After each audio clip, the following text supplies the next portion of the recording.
Si vous êtes OK, on va peut-être commencer. Essayer de passer assez vite sur les diapos pour surtout prendre du temps pour échanger derrière. Parce que je pense que vous avez tous une grosse partie des informations. Donc si ça vous va, on commence. Ah oui, on va peut-être se présenter, pardon. Vas-y. Donc Vincent Vercamer, je suis à la délégation au numérique en santé. Je suis directeur de projet en charge des sujets autour de la prise en charge anticipée numérique, PECAN, et puis aussi de facto de la télésurveillance. Et Yann Ledorin, pardon. Je travaille à la direction générale de l'offre de soins sur la télésanté et particulièrement la télésurveillance. Voilà.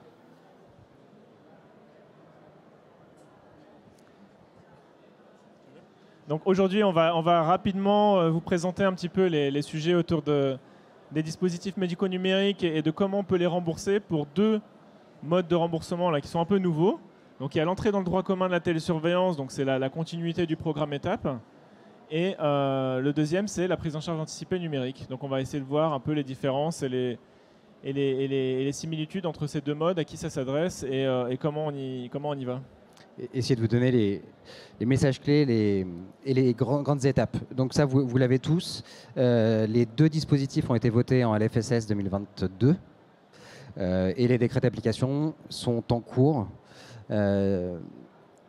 Et donc tout devrait être mis en place là, dans les prochaines semaines. Alors, pour le premier, là, on est sur la phase finale. Il manque l'arrêté autour des tarifs de télésurveillance qui ne devrait plus tarder. Et on reste sur une bascule au 1er juillet 2023.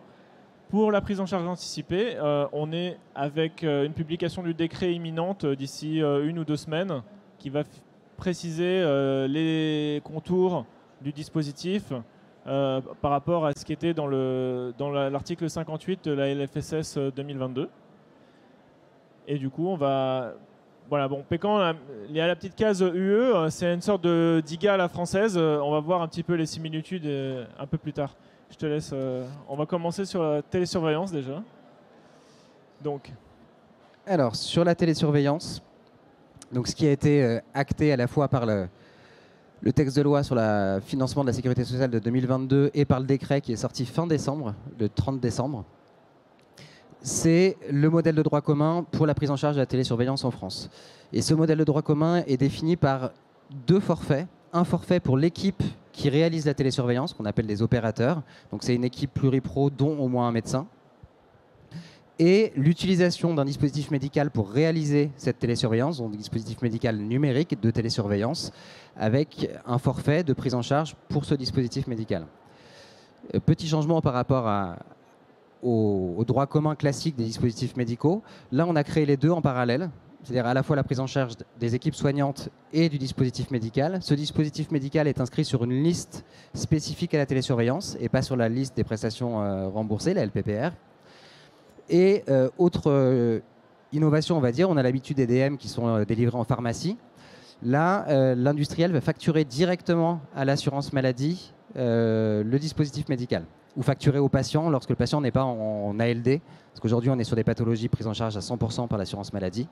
Demain, si on arrive sur d'autres pathologies non prises en charge à 100%, il y aura une avance de frais par le patient et l'assurance maladie remboursera derrière.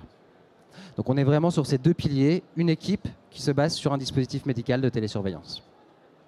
Et on a fixé des conditions pour la prise en charge de ces dispositifs médicaux, à la fois que le dispositif médical numérique soit marqué CE, donc ça on est sur la base, un certificat de conformité par l'Agence nationale, l'Agence du numérique en santé, à force de le dire 46 fois par jour, je finis par me planter, une évaluation positive du dispositif par la Haute Autorité de Santé, ça on y reviendra tout à l'heure, parce qu'il y a une petite bifurcation à un moment, et sur le fait qu'il va falloir qu'on puisse prouver qu'il y a une utilisation effective du dispositif médical de télésurveillance, c'est-à-dire à la fois que le dispositif est utilisé et que les médecins en regard réalisent vraiment la télésurveillance. En fait, on est sur 2 choses séparées, il faut qu'on réussisse à s'apercevoir que l'activité de télésurveillance, avec ces 2 piliers, soit vraiment utilisée. Et donc, c'est ce que je vous disais, en fait, il y a 2 possibilités d'inscription. Alors c'est là où ça devient compliqué, c'est qu'on parle d'inscription en nom de marque ou en ligne générique, mais on inscrit pas que le dispositif, on inscrit aussi l'indication qui va pouvoir être télésurveillée et être pris en charge pour les professionnels de santé.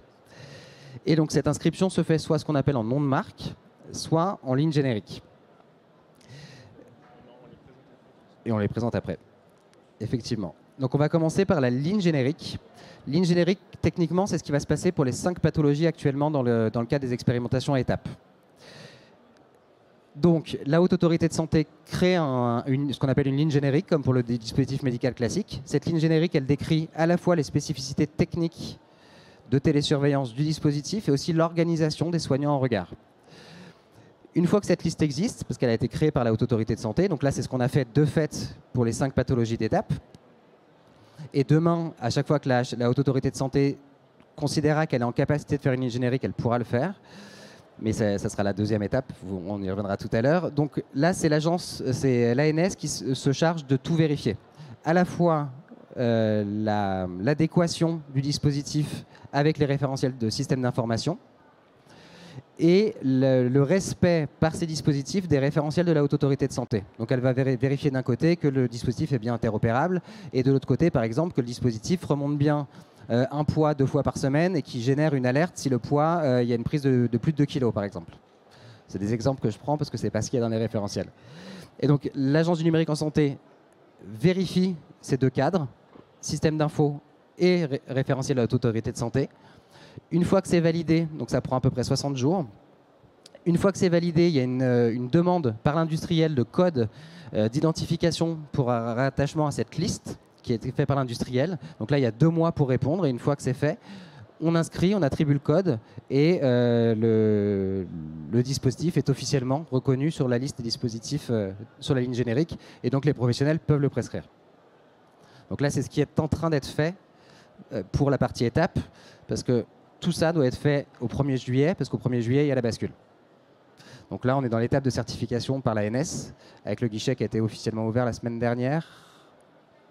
Officiellement, j'ai un doute. En tout cas, tous les industriels peuvent mettre leurs preuves et il reste la partie ligne générique HAS, exigence HAS. On attend les lignes génériques, oui, parce qu'en fait, les lignes génériques, je vais revenir. Vous avez probablement vu des choses passer avis de projet, lignes génériques, etc. La Haute Autorité de Santé, on lui a demandé de faire des référentiels pour transférer étapes dans le droit commun. Donc elle a créé des référentiels. Ces référentiels ont été transformés en avis de projet ligne générique. Donc c'est la bascule entre ce que fait la Haute Autorité de Santé et les lignes génériques qui sont quelque chose qui sont faits pour l'inscription, pour le remboursement. Donc c'est deux choses différentes. Donc on a basculé d'un système à l'autre. Ces avis de projet ont été remis une deuxième fois à la concertation, parce que les référentiels l'avaient déjà été. Et là on est en fin de phase de concertation pour ces référentiels. Et donc ils vont être transformés en ligne générique définitive dans les prochains jours. On pourra poser des questions tout à l'heure parce que le process est un peu long. En tout cas, dès que les lignes, en fait, dès maintenant, les industriels peuvent faire référencer leurs solutions, répondre à toute la partie exigence d'interop et de sécurité, déposer les preuves, commencer l'instruction des dossiers, etc. Et il y aura la partie sur les spécifications médicales qui sera validée dès qu'on aura la version définitive des lignes génériques.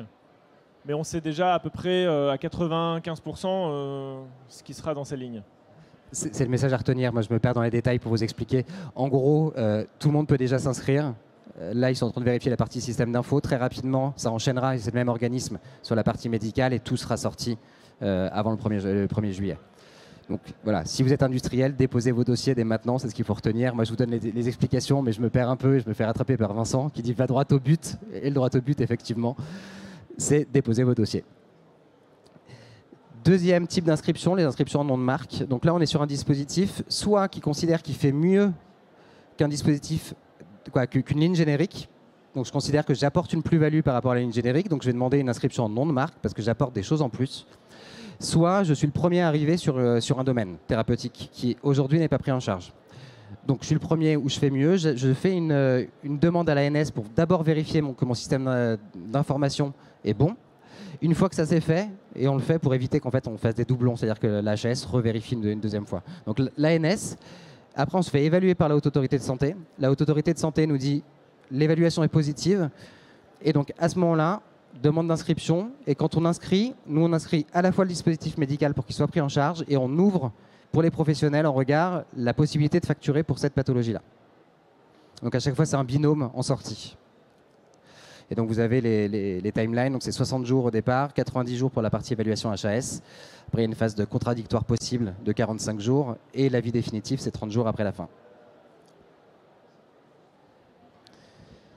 Et je vais passer la parole à Vincent sur la partie système d'info. Alors, côté interop sécurité, le message à retenir, c'est qu'en gros, tout dispositif médical numérique remboursé par l'assurance maladie doit être conforme au référentiel d'interop et de sécurité qui a été publié il y a 2 semaines.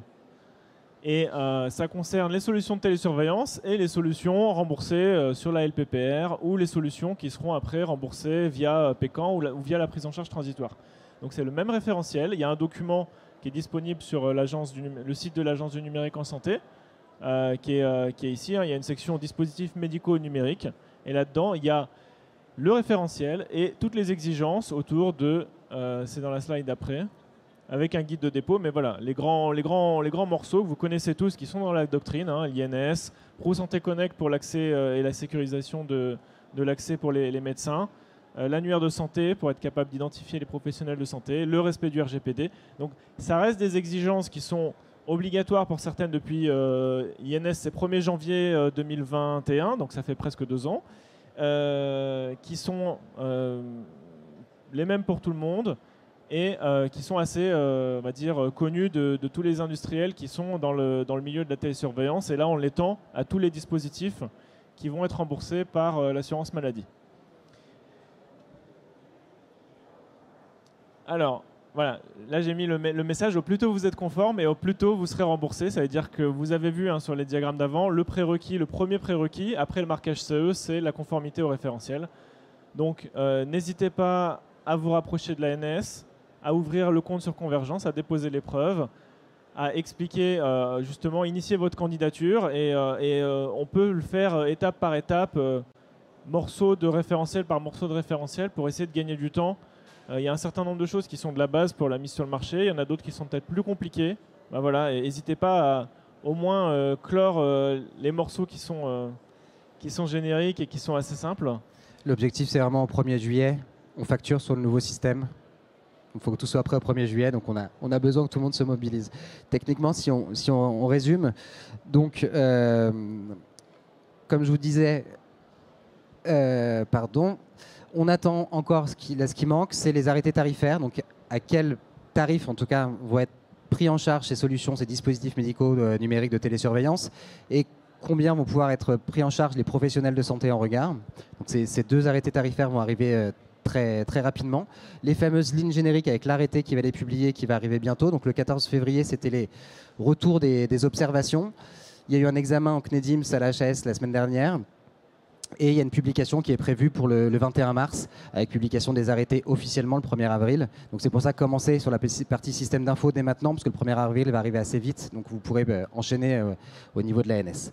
Le but, c'est qu'on ait tout fait le plus rapidement possible pour pouvoir enchaîner le 1er juillet. Et on va passer sur Pécan, si on va pouvoir prendre des questions après. Oups. Alors, sur la prise en charge anticipée, donc l'idée, c'est qu'il y a un nouveau mode de prise en charge qui va permettre à l'assurance maladie de prendre en charge des solutions présumées innovantes pendant 1 an. Donc l'idée, c'est qu'en parallèle de la finalisation des dossiers de prise en charge de droit commun, il y a la possibilité de commencer un déploiement opérationnel avec des solutions qui sont suffisamment matures et qui vont être en mesure de démontrer que, 1, elles sont conformes à la doctrine du numérique en santé et surtout qu'elles vont être en mesure d'apporter les preuves très rapidement auprès de la HAS pour qu'on puisse juger du bénéfice. Donc là, on est vraiment sur l'évaluation d'une une présomption de bénéfice ou en tout cas la capacité à démontrer qu'on aura des éléments qui permettront à la Haute Autorité de Santé de se prononcer sur est-ce qu'il y a ou pas un bénéfice. Mais sans attendre, on permet à ces exploitants de solutions d'être remboursés. Qui sont-ils ? Et là, les solutions, c'est celles qui sont là. C'est soit des nouvelles indications de télésurveillance qui n'ont pas encore finalisé toutes les études ou qui sont sur la fin des études, mais qui veulent commencer le déploiement, soit des solutions numériques à visée thérapeutique. Alors, on dit souvent DTX. Ça, c'est le modèle d'IGA à la française. Donc, en Allemagne, c'est vraiment uniquement les solutions à visée thérapeutique qui sont prises en charge et pas les nouvelles solutions de télésurveillance. Donc là, on a étendu un petit peu le périmètre. Et donc, les prérequis, on va avoir donc un remboursement anticipé. Alors, pardon, pas les prérequis, mais en quoi ça se distingue de ce qu'on vient de voir avant sur la télésurveillance. Donc on a le fait d'être justement anticiper le remboursement, d'évaluer plutôt que les bénéfices, on va évaluer le potentiel de la solution à démontrer ses bénéfices. C'est un remboursement d'1 an non renouvelable. Et on est sur des montants forfaitaires. Donc là, on gagne aussi pas mal de temps sur la partie négociation tarifaire parce qu'en gros, on dit il y a un montant forfaitaire qui est indexé sur les montants d'étape et sur les montants de la télésurveillance de droit commun. Donc, qui va permettre, alors c'est mieux que 0 €, et ça va permettre à la solution de commencer son déploiement, de commencer à être remboursé le temps que le dossier définitif soit évalué. Les solutions, elles vont atterrir à la fin soit sur la liste des produits et des prestations remboursables pour les DTX, soit sur la liste des activités de télésurveillance médicale pour les nouvelles activités de télésurveillance. Alors, pour être éligible, il faut être sur un dispositif médical numérique. Il faut qu'il y ait un marquage CE et que cette solution soit conforme en termes de sécurité pour les patients via le marquage CE. Qu'on soit en mesure de démontrer prochainement le bénéfice. Donc on est quand même sur des solutions assez matures avec le cœur de la solution qui reste numérique. C'est-à-dire il peut y avoir des accessoires de collecte, mais il faut que la fonction et le bénéfice médical soient portés par la solution numérique, donc l'application ou les algorithmes qui vont accompagner les patients dans le bénéfice médical et générer le bénéfice médical. Il faut bien entendu respecter tout ce qui est interop et sécurité, et ça c'est un prérequis au moment du dépôt, et d'être en mesure d'exporter les données des patients. Donc là c'est la partie portabilité qui fait aussi partie du dispositif. Alors comment ça va se passer? Donc vous candidatez pour la prise en charge anticipée numérique, et là il y a une évaluation, contrairement à ce qu'on a vu pour la télésurveillance où c'est d'abord l'interop et la sécurité qui est évaluée, puis la partie bénéfice clinique. Là, on est sur un dispositif fast track où l'évaluation va se faire en parallèle. Donc, vous déposez toutes les preuves qui vont permettre à l'ANS de faire l'évaluation de l'interop et de la sécurité et à la HAS de faire l'évaluation sur les premières données cliniques. La décision et les avis sont rendus en 60 jours. Et une fois que la demande est jugée recevable, le ministère a 30 jours pour se décider à l'inscrire. Dès que cette décision est rendue, le fabricant, l'exploitant, l'industriel peut commencer le déploiement de sa solution, et les médecins peuvent prescrire cette solution pendant 1 an. Pendant ce temps-là, qu'est-ce qui va se passer? Si le fabricant doit aller sur la liste des produits et des prestations, et il faut qu'il dépose son dossier définitif dans les 6 mois, après le début de l'APECAN, et s'il termine sur la liste des activités de télésurveillance, c'est 9 mois. Pourquoi cette différence? Parce que dans un cas, vous avez une négociation tarifaire, dans l'autre cas, ça va être les tarifs de la télésurveillance, donc c'est un peu plus court, donc on laisse un peu plus de temps à l'exploitant pour terminer son dossier.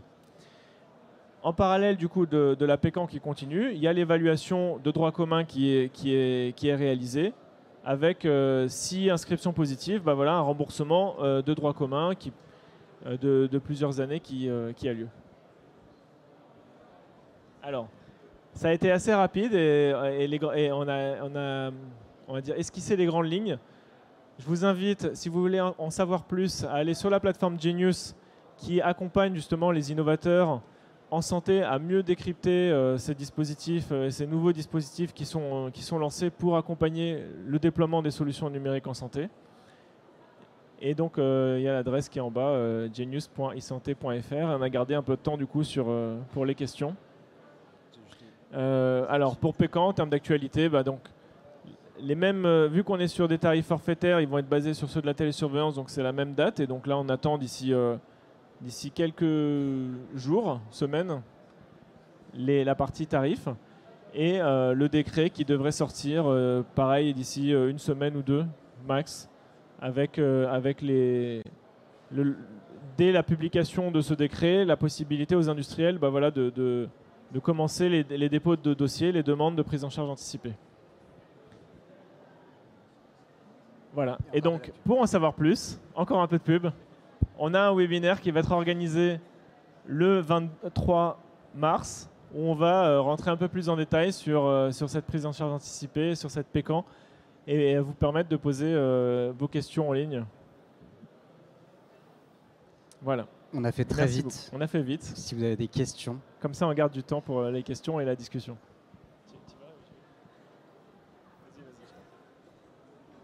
Oui, bonjour, merci. Sur le PECAN, on est nécessairement sur des dispositifs prescrits par des médecins ou est-ce que ça peut être également des applications, par exemple, mises à disposition des patients directement, quoi? Alors, oui aux deux, ça veut dire c'est des applications pour les dispositifs à visée thérapeutique. Ils sont mis à disposition des patients, mais en effet, c'est sur prescription médicale. Et pour être remboursé, l'industriel a besoin de sa prescription pour aller voir l'assurance maladie et dire, voilà, ce patient, même si je m'en occupe sans activité de télésurveillance, donc c'est vraiment entre le patient et la solution que va se passer l'accompagnement, l'effet thérapeutique, on va dire, il y a besoin de la prescription pour qu'il y ait remboursement.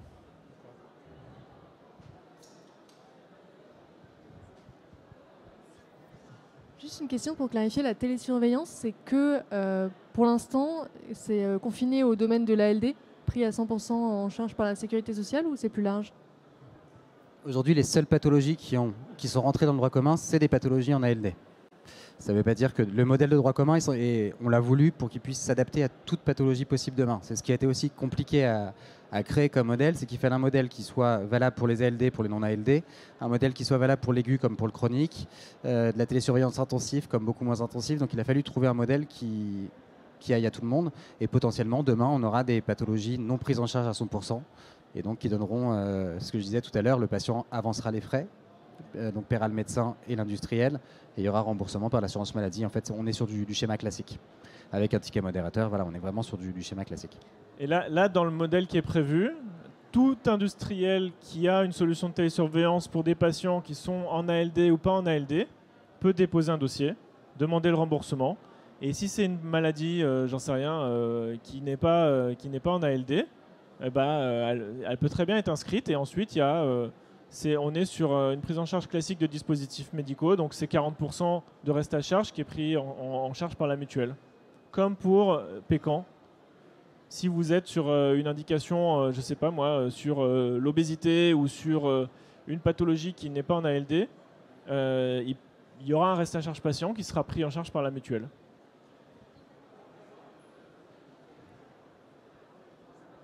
Ok, merci. Oui, une question par rapport à la prise en charge anticipée sur le niveau en fait de preuves à fournir, pour bien comprendre la différence entre ce qui est demandé en droit commun et ce qui est demandé en prise en charge anticipée. Parce qu'on voyait qu'on évalue un potentiel, j'ai noté, c'était un potentiel d'une solution à apporter un bénéfice. Et en même temps, on demande à ce que la solution soit déjà assez mature et ait déjà lancé des études cliniques. Donc c'est un peu contradictoire. J'ai du mal à comprendre ce qui est vraiment attendu. On n'est pas sur un financement de la recherche. La recherche est déjà financée par ailleurs. Vous avez plein de dispositifs qui permettent de financer la recherche. On est vraiment sur un financement anticipé qui permet d'accélérer l'accès au marché et de prendre en charge temporairement le temps de finaliser un dossier. On est vraiment sur cette logique-là. On n'est pas sur une logique de j'aide à la recherche donc sur 3, 4, 5 ans. On est vraiment sur de l'accès anticipé sur la dernière ligne droite. Mais je vais laisser Vincent... En fait, quand vous venez sur le droit commun, vous venez avec les études et un dossier qui dit à la HAS, voilà, j'ai fait ces études, voici le bénéfice que j'ai obtenu, remboursez-moi. Ou en tout cas, donnez-moi un avis sur le bénéfice, sur ma solution, pour que je puisse poursuivre mon dossier de remboursement. Pour la prise en charge anticipée, là, vous venez, vous dites, j'ai fait ces études, elles sont en cours, j'ai pas encore tous les résultats, ou voici les premiers résultats. Néanmoins, vous aurez la possibilité de juger les résultats prochainement et voici du coup ce qu'on peut en espérer, ce qu'on peut en attendre. Et sur cette base-là, la Haute Autorité de Santé va se prononcer, va dire ok, cette solution va apporter potentiellement un bénéfice, on accepte sa prise en charge, même si on n'a pas toutes les preuves. C'est-à-dire on voit qu'il y a des essais sérieux qui sont en cours ou qui sont terminés, on n'a pas encore toutes les données, on a besoin de données supplémentaires, mais c'est suffisamment mature pour qu'on prenne le risque de dire ok, ça va apporter un bénéfice à des patients, même si on n'a pas tous les éléments de preuve, on rembourse et on avance. Pendant ce temps-là, l'industriel finalise. Oui, ils sont Juste pour rebondir sur ça, ce matin, lors de l'intervention de Corinne Collignon à la HAS, j'ai compris que, pour revenir sur ce que vous dites, il y a des études cliniques, mais on peut aussi partir des études en vie réelle. Et je pense que ça fait vraiment la différence. C'est-à-dire que si les études en vie réelle, elles tiennent la route, on peut aussi s'appuyer sur ça. Et ça, je pense que, enfin, je ne sais pas si je dis une bêtise, alors si je dis une bêtise, vous me le dites, mais j'ai cru comprendre que dans un premier temps, on pouvait avoir des bons résultats, et c'est le cas d'ailleurs, avec des études en vie réelle. Et du coup, j'élargis un petit peu. Est-ce que, effectivement, je pense que la HAS peut accepter des études de vie réelle, mais est-ce qu'elle est capable d'accepter un dossier sans données du tout, juste avec un projet? Non, il faut des données, faut un minimum de données, il faut des premiers éléments. Et c'est là-dessus qu'elle va se prononcer. Il y a des premiers éléments de preuve, il y a un bon faisceau de preuves pour se dire cette solution a du potentiel pour démontrer un bénéfice clinique ou un bénéfice organisationnel. Justement, le fait de pouvoir déployer et commencer un déploiement opérationnel peut permettre aussi de poursuivre une collecte de données, mais le dispositif tel qu'il est conçu aujourd'hui, c'est plutôt pour absorber les délais administratifs qui sont longs pour le droit commun. Et du coup, sans retarder la possibilité aux médecins de prescrire ces solutions. Ok, parce qu'un an, c'est court quand même. Un an, c'est court, donc on ne lance pas des nouvelles études. C'est plutôt, on finalise la démonstration, on absorbe les délais de négociation tarifaire, les délais d'évaluation par la Haute Autorité de Santé, par les organisations de professionnels de santé, si on est sur une activité de télésurveillance. Donc voilà, ça permet aussi d'avoir de la visibilité, que les médecins sachent que cette solution peut être prescrite, même si c'est de façon transitoire, même si c'est de façon dérogatoire pour une durée d'1 an. Ça donne quand même une certaine assise à l'entreprise qui porte ce dispositif médical numérique. Ok. Et je reviens sur le point précédent. En fait, tu dis une prise en charge à 40% en fait, par l'assurance maladie obligatoire et une prise en charge complémentaire à 100%. Réellement à 100%. Il y a 60% par l'assurance maladie. Sûr ? Et 40% après qui en reste à charge si ce n'est pas un patient qui est en ALD. Ça, c'est les mêmes montants que ce soit pour la télésurveillance ou pour la prise en charge anticipée. D'accord, c'est acquis. Ouais. C'est acquis. Non, mais ça va l'être. Pardon. Oui, c'est très important. Vous aurez la réponse dans les prochains jours, les décrets tarifaires sortiront. Il y aura ces précisions-là. Ce qui est sûr, c'est qu'aujourd'hui, le dispositif médical... Vous aurez les précisions rapidement, je ne vais pas m'engager là sur un 70-30, 60-40. On est sur ces discussions-là aujourd'hui avec les complémentaires. Et effectivement, le dispositif médical on est déjà sur le 60-40. Les infirmières aujourd'hui, aussi dans leurs actes, sont déjà sur du 60-40. Les médecins, eux, par contre, sont sur du 70-30. Donc il y a différentes choses qui existent. Là, le but, c'est d'avoir un seul ticket modérateur similaire pour tout le monde, pour qu'on y voit clair. Donc voilà. Donc si vous voulez un engagement ferme, je ne vous le donnerai pas aujourd'hui, parce que c'est les textes qui feront foi. Mais voilà. Moi, j'ai une petite question sur la façon dont l'industriel va prouver le bénéfice de sa solution auprès de la HAS. Et c'est l'industriel seul. C'est-à-dire qu'en fait, il n'est pas adossé à une équipe médicale qui va dire bah oui, il y a un bénéfice parce que j'ai fluidifié, par exemple, le parcours patient grâce à ma solution de télésurveillance. Et ça apporte un bénéfice aux patients ou effectivement à l'équipe de soignants, parce que tu as parlé d'une amélioration organisationnelle, je pense que c'est effectivement très très important. Il n'y a peut-être pas de bénéfice évident sur le patient, mais en tout cas il peut y en avoir une pour l'équipe médicale. Donc ça me surprend en fait que toute la charge de la preuve soit donnée, soit laissée à l'industriel.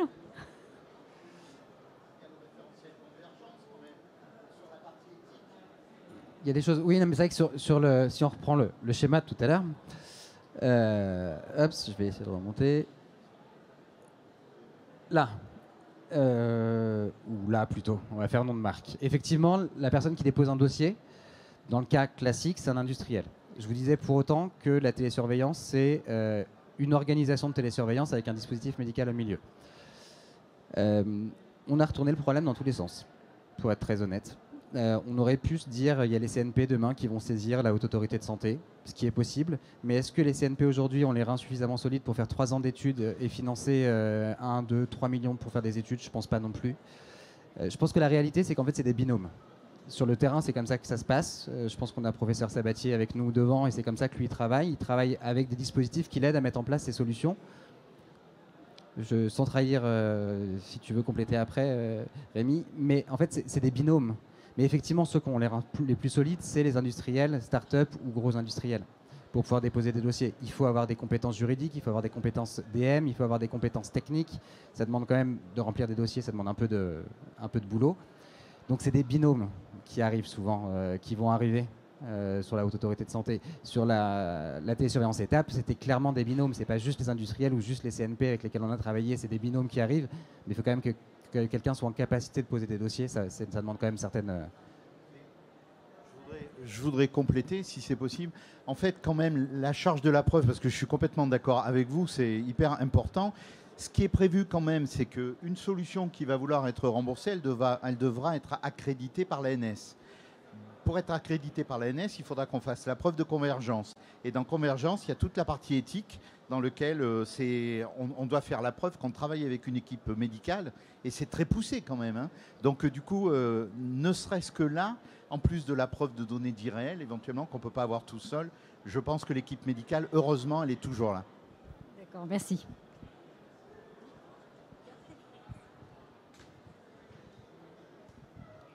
Dernière question. C'était par rapport, vu qu'il y a deux parcours, en fait, il y a la partie DTX et télésurveillance sur la prise en charge anticipée. Est-ce que théoriquement, une même solution peut se positionner sur les deux?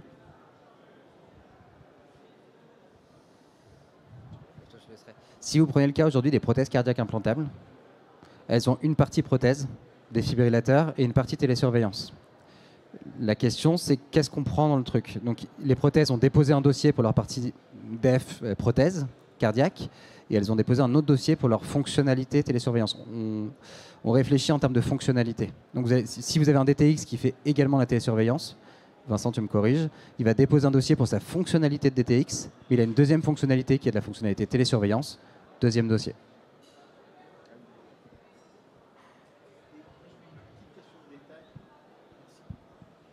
Quand on parle de télésurveillance, est-ce qu'il y a une fréquence minimale de surveillance du patient? Non, mais je ne sais pas s'il y a une réponse sur ce sujet-là. J'en ai deux réponses. Déjà, un, c'est dissiper un malentendu. La télésurveillance n'est pas une télésurveillance 24/24, 7 sur 7 en urgence. Alors peut-être que demain, on aura des indications type post-usique. Là, on sera sur autre chose. Mais aujourd'hui, en tout cas, dans les 5 pathologies d'étape, on est sur des heures ouvrées. Il faut juste prévenir son patient qu'au-delà d'une certaine heure, s'il y a un pépin, il appelle le 15 et il n'attend pas que son dispositif prévienne le médecin, parce que le médecin, il est soit en vacances, soit chez lui, soit autre part. Donc il faut juste prévenir, on n'est pas sur du 7-7. Après, la question de fréquence. Alors, c'est la Haute Autorité de Santé de nous dire dans les référentiels ce qu'elle considère comme le minimum vital pour télésurveiller. Donc si la HAS nous dit, je vais dire une bêtise, mais dans la télésurveillance du glaucome, il nous faut 2 données par semaine, ce sera 2 données par semaine à minima. Voilà, donc c'est à la Haute Autorité de Santé de nous dire. Si c'est une fois par mois, c'est une fois par mois. Alors si c'est une fois par mois, ce sera à nous d'adapter les tarifs, mais ouais.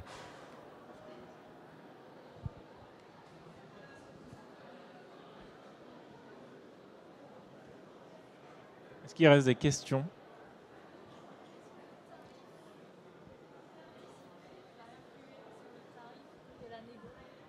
Est-ce que le tarif Pécan peut influencer sur la négo qui va advenir en fait pour la LPPR par exemple? Comment on se sort de ce tarif? Comment on sort de ce tarif unique? C'est une bonne question, tu vas essayer de... Vous dites, on a fixé un tarif pour Pécan, est-ce qu'il va influencer la suite? J'ai envie de dire, tout influence tout. On voit bien que dans l'article 51, on est parti. Les étapes à influencer les tarifs de l'article 51. En sortant de 51, on va se dire, mais qu'est-ce qu'on fait? On avait ce tarif-là, donc on baisse, on augmente. Forcément, ça influence. Après, tout va dépendre de la qualité des données en sortant. Si vous sortez, que vous avez une étude de Morbi-Morta, que vous montez, que vous diminuez de 30% les hospices, la mortalité, et que ça fait économiser temps, vous avez les mains libres pour négocier. Hein. Après, ça dépend. Si vous diminuez, je vais dire une connerie, là c'est du bon sens, mais et là c'est plus pour notre argent à tous. S'il y a un industriel qui arrive qui nous dit je fais diminuer les coûts pour l'assurance maladie de 30 000, donc je demande 25, mais que son coût de fabrication est de 2, on va peut-être pas arriver à 25. Mais sur le critère de mortalité dans les DM numériques, c'est un champ très limité quand même. La plupart des... J'en connais à minima 2 qui l'ont déjà montré ou qui sont en train de le montrer. Oui, mais en fait, dans le DM, il y a plein d'autres indications en fait, qui ne seront pas sur des critères aussi déterminants en fait, médicalement. Du coup, comment Je pense qu'il faut aussi qu'on... Mais là, c'est une réflexion personnelle, c'est pas une réflexion de la DGOS. Je préviens. Je pense qu'il faut qu'on apprenne à faire des études médico-économiques différemment en France. On n'a pas l'habitude, c'est pas dans notre culture. Je pense qu'il faut qu'on apprenne à les faire différemment. Vous allez en Angleterre, ils savent faire une étude, se projeter à 5-10 ans, faire des études d'impact avec des scénarios d'impact financiers. Ils s'en sortent très bien, ils savent le faire, c'est dans leur culture. C'est pas dans la nôtre en France. Et je parle de ces collectifs. Oui, il faut qu'on sache les accepter dans la négo aussi. Je dis qu'il y a un changement de culture à avoir, des deux côtés. De tous les côtés, parce qu'il n'y a pas que la HAS, il y a nous, il y a vous, il y a tout le monde. Ouais. Mais je pense qu'il faut qu'on évolue sur ce point-là. Mais c'est une réflexion personnelle, je tiens à le dire, s'il y a des journalistes, c'est une blague.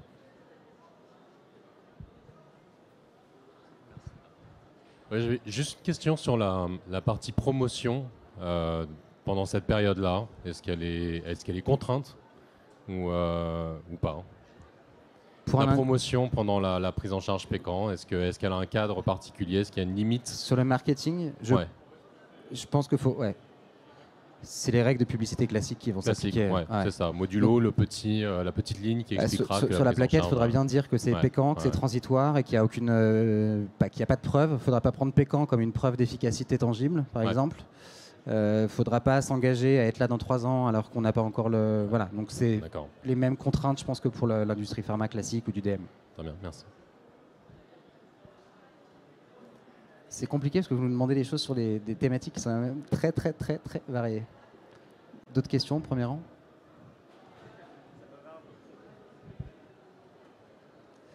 Merci beaucoup.